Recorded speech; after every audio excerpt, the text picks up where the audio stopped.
Welcome to the Audacious OBM podcast. I'm your host, Leanne Woff, creator of OBM Academy and founder of Audacious Empires.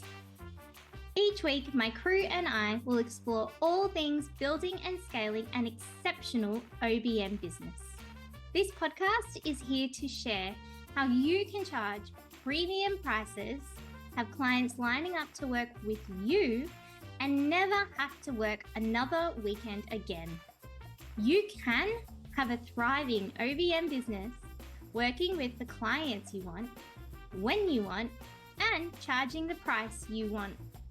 It's time to banish mediocre and become the standout, sought after OBM you know you can be. Hey, welcome to this week's episode of the Audacious OBM. And yes, I just clapped because I'm excited. Today's episode, I am going to be sharing with you the biggest mistake I made as an OBM. And not only did I make this mistake once, I made it repeatedly. And I'm still tempted to make it. I have not fully learnt. So what is this mistake? Why is it so elusive? And why haven't I been able to master not doing it yet? Today, I'm going to share this with you so that you don't have to follow my ways. Learn from my mistakes and become a better OBM. Without further ado, this mistake is changing my process for clients. I don't know about you, but there's been many times where I've had clients come up to me and say, can't we just do it this way?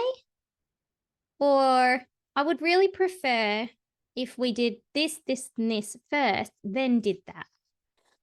Or this one you'll love. Can I just give you the draft or just these three pieces? And then when I've done the other three, I'll give those to you and we can just update as we go. Now, in each of these circumstances, my answer should have been, no, sorry, I can't, and here's why. But I didn't.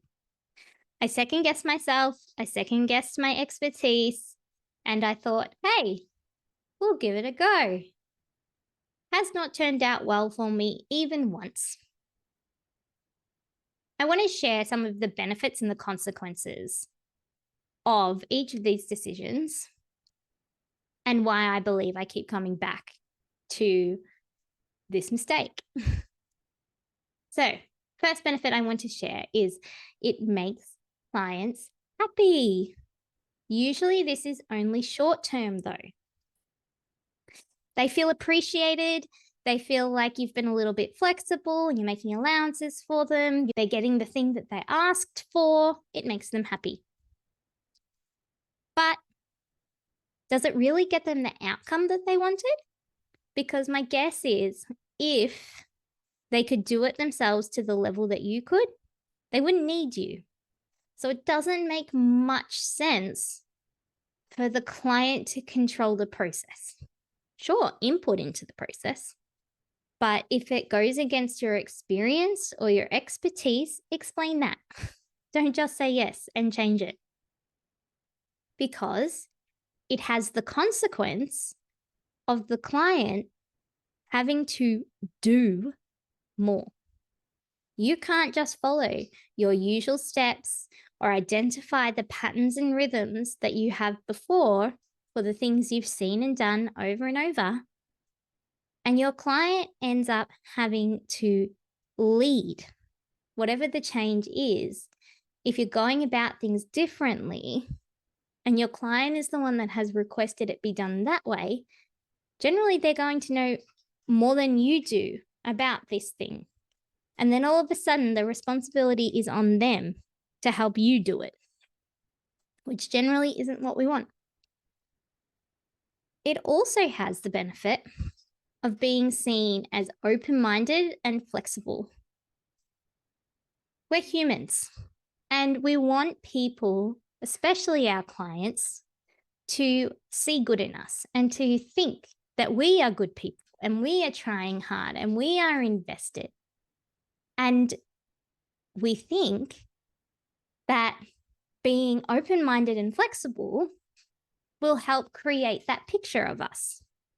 There is room and time and place to be flexible and open to ideas and to be able to leverage multiple opinions to come to the best outcome.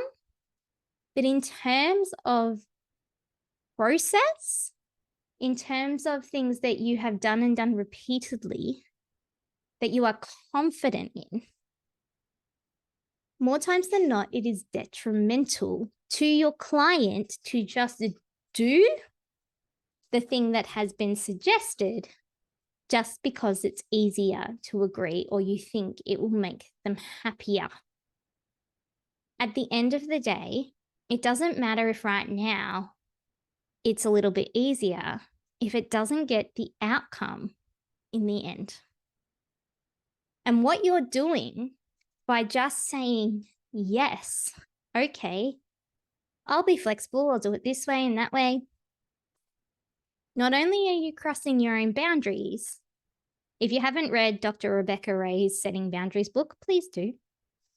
Full disclosure, she's one of my clients and I adore her, but genuinely, the book is really good. You're crossing boundaries.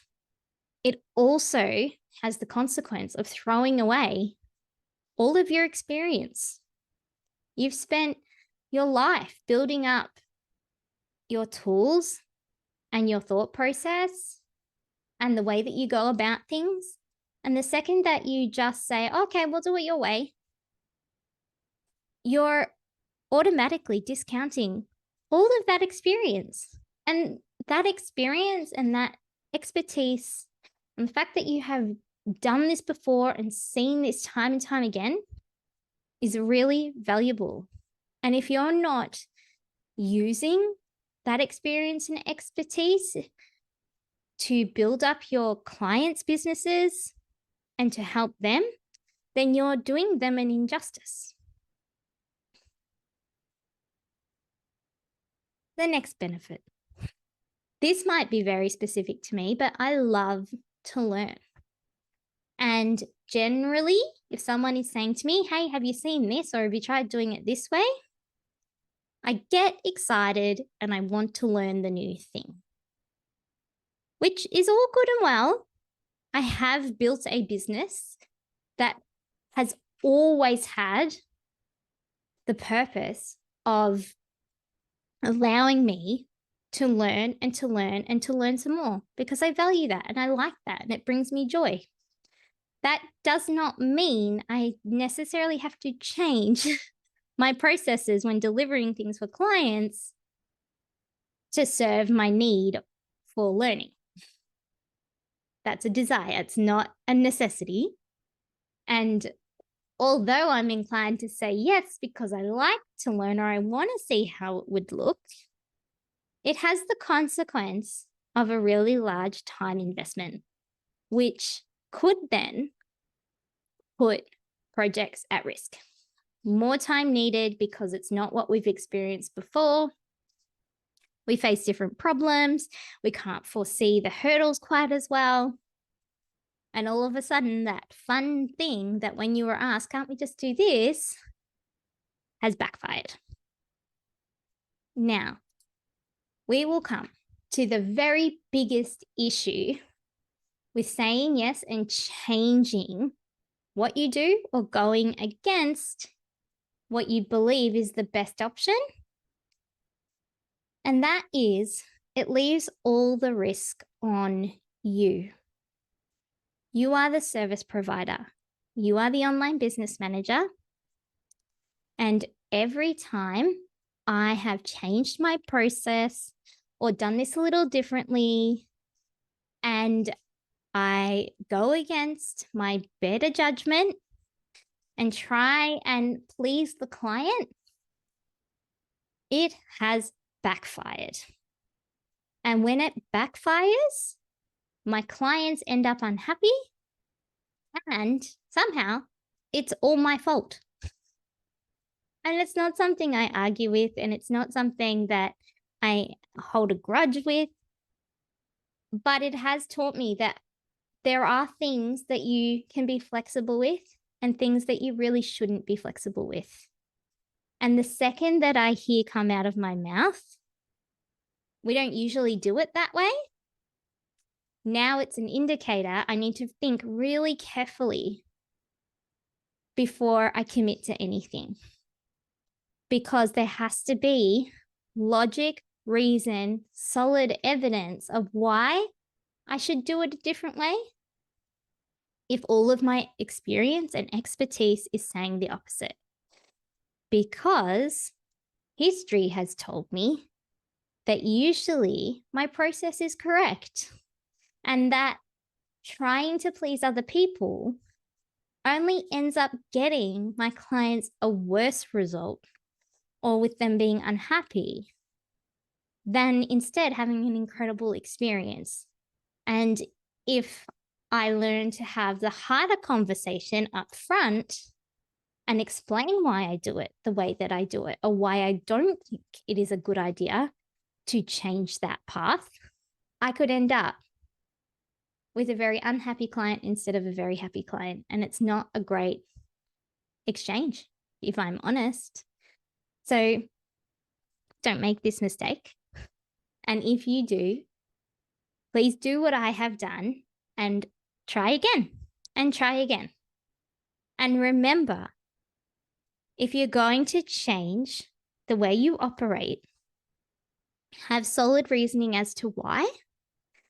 And if you're not confident in changing the way you operate about something, communicate that to the client and explain that you're not trying to be inflexible, but your experience tells you this way will give a far better result. Because at the end of the day, clients want you on board and to partner with you, and for your experience to be added into this equation.